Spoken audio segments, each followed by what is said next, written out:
grew up in Jerusalem during the Second Intifada. And there were two events that completely changed my life. The first one was the terrorist attack and the suicide bombing in Cafe Hillel. I was 11 years old, I was asleep, and I woke up from the explosion. In that attack, 7 people were killed and 44 were injured. The second event, a year later, the bombing of bus number 19 in 2005. I was 12 years old, I missed my bus on the way to school. I saw the bus driving away. I threw my bag on the floor, I cursed the driver, and saw the bus explode in front of my eyes. 11 people died and 57 were injured. When I was 12 years old, I understood that the mission of my life is to protect my people and protect my land. So I trained every single day to get to the highest unit and the best unit in the IDF. I enrolled in 2012. I was involved in the rescue of the 3 kidnapped boys in 2014 that were tragically murdered by terrorists in the Operation Shuvu Achim, Return of the Boys. I fought in the war in Gaza in 2014 in Tzuk Eitan. I went to officer's course, fought in the conflict in 2018, Shomer HaChomot, Guardians of the Wall, 2021. And throughout the years, I executed different covert operations until the Black Saturday of October 7th.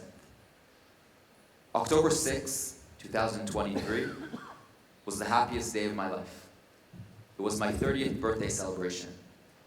My girlfriend, Adva, she threw a surprise party for me at the Ramon crater with my entire teammates from my army and my best friends. And before we went to bed, I stopped her, I kissed her, and I thanked her for the best day of my life. And we went to sleep. 7 a.m., she woke me up, and she told me there's a war going on outside. So quickly, I gathered my team, and we all drove down and got prepared and off to our first mission of the day. We started in Kibbutz Kfar Aza. Our mission was to treat the wounded civilians and soldiers.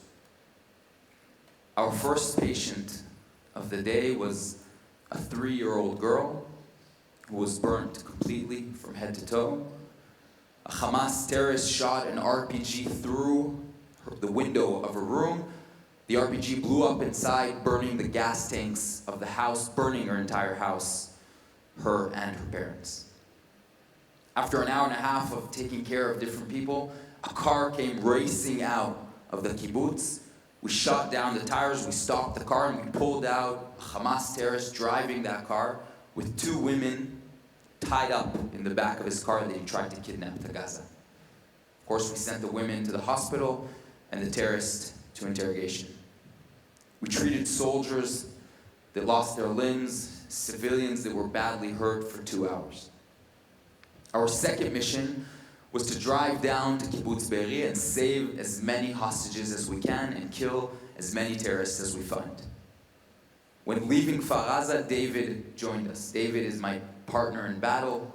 David is Orthodox, and it was Simchat Torah, so he was at home and he didn't see his phone. He joined us a little later at Kibbutz Be'eri. I've known David for 11 years. We've been fighting together, shoulder to shoulder, for 11 years. David comes from the opposite beliefs that I do, the opposite home. But we always manage to put our differences aside and fight shoulder to shoulder. Before entering the kibbutz, I knocked David on his helmet. He knocked me back, which means I have your back and you have mine. We entered Kibbutz Be'eri. Until this day, I've seen a lot of battle. I've fought a lot of wars. But I've never seen such an extreme situation with no intelligence. We knew there were hostages, we knew there were terrorists, but we had completely no idea how many. We now know there were anywhere between 250 to 500 terrorists in Kibbutz Be'eri alone. The entire kibbutz was burning. Explosions were everywhere, there were automatic gunfires going around, and we just jumped straight into battle. Our first fight of the day was in a kid's playground. A terrorist squad was hiding in the back of it, and I remember my first command of that day was there are terrorists behind the blue slide. We had to shoot through that slide, jump over seesaws on the way to the terrorists, We had to take cover behind tires when the terrorists threw grenades at us, tires that kids played with a day before that. We finished taking care of those terrorists and head to the first house. In the first house, we saw a family was holding the dead body of their father who was executed, not willing to let him go. In the next house, we saw a family, the terrorists sat them across each other, the parents, in front of their children, tortured them all, we can see on their bodies, and then executed them all. And we were too late. An hour too late. We saw families that were burnt together, families that were tied together and executed. Pure evil right in front of our eyes. And after 10 hours of fighting, when I was in the front of my team on the way to saving a mass hostage situation, we got intel that terrorists were holding 50 hostages in the dining room. The intel was incorrect, but that's what we got that day. We were one house before the dining room. I was first in line, David next to me second, and I was heading towards that door. And 10 yards before I got to that door, a terrorist pulled his gun out of the window to my right and shot at me and David. He missed all the bullets except for one bullet that hit my trigger finger. The bullet went right through it. I managed to switch fingers on the trigger, and me and David roamed at that terrorist and killed him. I turned back to the house I was heading towards, to that door, knowing there are terrorists inside. And from point blank, a terrorist pulled his gun out of the window to my left and shot an entire magazine at me and David. Magazine of an AK-47 has about 35 bullets and it shoots 100 bullets in 10 seconds. Both David and I got hit. Immediately we fell to the floor. I raised my eyes and I saw an opening under the house, so I pushed David under the house. I crawled under myself and turned around towards that door where the terrorists came from. And I held my gun towards those stairs, waiting for the terrorists to come finish the job. The terrorists kept on shooting above me, behind me, and to the right of me. And after a few minutes of battle, suddenly everything went completely quiet. After some time holding my gun and waiting, David and I decided that it was time to now check our wounds. So I touched my left chest, and I could feel a bullet hole through my chest. I could feel that my breathing was getting heavier by the second, and that no air was coming in through my left lung, which meant the bullet went through my chest, through my lung, and my lung was filling up with blood. I moved my hand towards my left arm, and I couldn't find my left arm. I could only feel a large opening where my shoulder was and a lot of blood coming out. So my conclusion at the time, of course, was that I lost my left arm completely. David told me that he was hit in his chest, in his stomach, in his arm, and his back. And that's when we realized that we're going to die. It's just a matter of time. So I pulled out my radio and I told my team that we are injured badly and we're under the house, and they responded quickly that they're coming to rescue us. And after a few seconds, all the terrorists around us, above, to the right of us, and behind us started shooting again and again until it went quiet. And my team went on the radio and they told me that 3 other soldiers were now injured.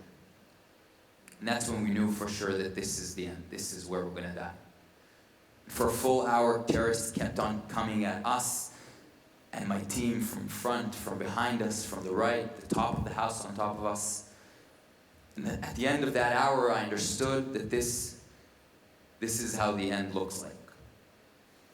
And they say that when you see death, your entire life flashes in front of your eyes. And that's a lie.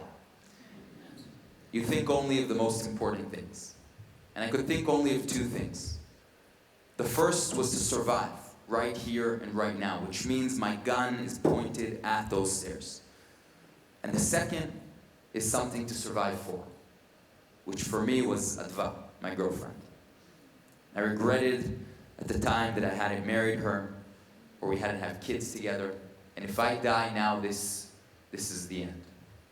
And that was my only regret. And after an hour, I pulled out my radio and asked my team to tell Adva that I loved her and that I'm sorry. And David asked me to tell his wife, Anat, and his son, Shaked, that he loves them and that he's sorry. And after a few minutes, my friend managed to bring a tank inside the kibbutz.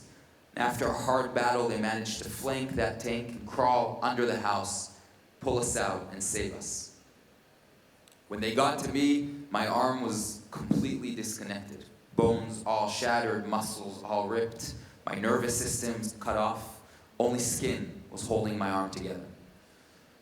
We went through 2 medical points before getting sent to the helicopter and off to the hospital, where they managed to save my life after 7 hours of surgery.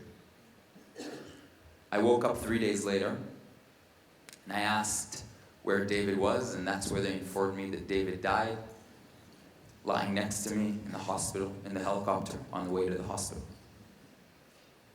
That day, my unit lost 10 of our most elite men. I lost 10 friends. And since that day, it was obvious to me that I have to keep fighting for Israel. If not on the battlefield, then on the media and the social media front.